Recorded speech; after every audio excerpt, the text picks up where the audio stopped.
Saudi সরকারের আমন্ত্রণে রিয়াদে যাচ্ছেন জেমস। 22 নভেম্বর রিয়াদের আল সুওয়াদি পার্কে গান শোনাবেন নগর বাউল। আয়োজনটির নাম রাখা হয়েছে বাংলাদেশ কালচার।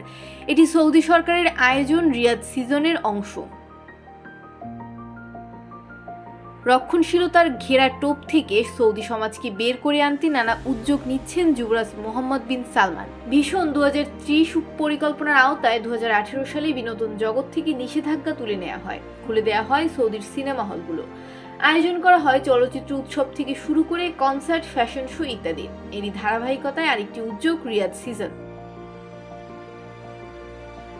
সৌদির মিনিস্ট্রি অব মিডিয়ার আমন্ত্রণে এবার রিয়াদের সিজনে অংশ নিচ্ছে 9টি দেশ। এর মধ্যে রয়েছে দক্ষিণ এশিয়ার 3 দেশ, বাংলাদেশ, ভারত ও পাকিস্তান। 12 অক্টোবর শুরু হওয়া 45 দিনের এই আয়োজন শেষ হবে 30 নভেম্বর।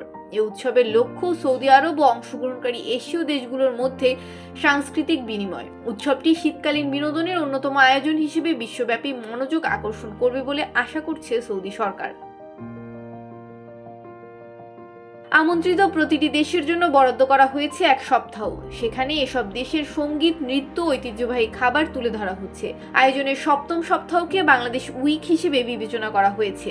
20 থেকে 23 নভেম্বর পর্যন্ত সেখানে বাংলাদেশের শিল্প ও সংস্কৃতি তুলে ধরা হবে। নগর বাউল ব্যান্ডের ব্যবস্থাপক রুবায়েত ঠাকুর বলেন, 20 নভেম্বর সৌদি সরকারের আমন্ত্রণে আমরা প্রথমবারের মতো রিয়াদে যাচ্ছি। আয়োজনটিতে বিনামূল্যে গান শুনতে পাবেন দর্শক। আশা করি ভালো একটা শো হবে। প্রবাসী বাংলাদেশিদের আমন্ত্রণ জানাচ্ছি।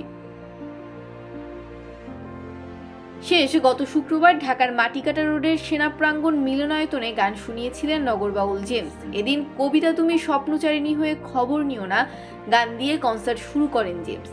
একে একে তিনি শোনান দিওয়ানা, মাস্তানা, গুরু ঘর বানাইলা কি দিয়া, মা, দুষ্ট ছেলের দল, মীরাবাই, তারাই তারাই রটিয়ে দেব ও পাগলা হাওয়া। গানের পাশাপাশি গিটারেও নৈপুণ্য দেখিয়েছেন 90-এর জনপ্রিয় এই রকস্টার। ডেস্ক রিপোর্ট, ভোরের পাতা।